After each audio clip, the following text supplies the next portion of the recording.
ચોમાસાના આગમન પહેલા આજથી 2 દિવસ દક્ષિણ ગુજરાતમાં ભારે વરસાદની આગાહી કરવામાં આવી છે। સુરત, નવસારી, વલસાડ, ડાંગ, તાપી અને નર્મદામાં ભારે વરસાદ ખાબકવાનું યલો એલર્ટ છે અને 28 મે સુધીમાં ગુજરાતમાં ગાજવીજ સાથે વરસાદ વરસવાનું છે। દક્ષિણ ગુજરાત પાણી થશે તો સંઘ પ્રદેશ દીવ દમણ અને દાદરાનગર હવેલીમાં પણ ભારે વરસાદ વરસવાનું અનુમાન છે। હવામાન વિભાગ અનુસાર વરસાદની સાથે 50 થી 60 કિલોમીટરની ઝડપે પવન ફૂંકાશે તો કાલે 10 જિલ્લામાં યલો એલર્ટ જાહેર કરવામાં આવ્યું છે, જેમાં દક્ષિણ ગુજરાતની સાથે પંચમહાલ, દાહોદ, છોટાઉદેપુરમાં પણ ભારે વરસાદ ખાબકી શકે છે।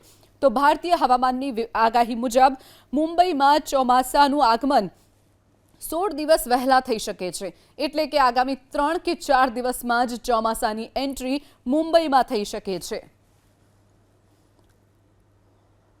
ચોમાસાના આગમન પહેલા આજથી 2 દિવસ દક્ષિણ ગુજરાતમાં ભારે વરસાદની આગાહી કરવામાં આવી છે। સુરત, નવસારી, વલસાડ, ડાંગ, તાપી અને નર્મદામાં ભારે વરસાદ ખાબકવાનું યલો એલર્ટ છે અને 28 મે સુધીમાં ગુજરાતમાં ગાજવીજ સાથે વરસાદ વરસવાનું છે।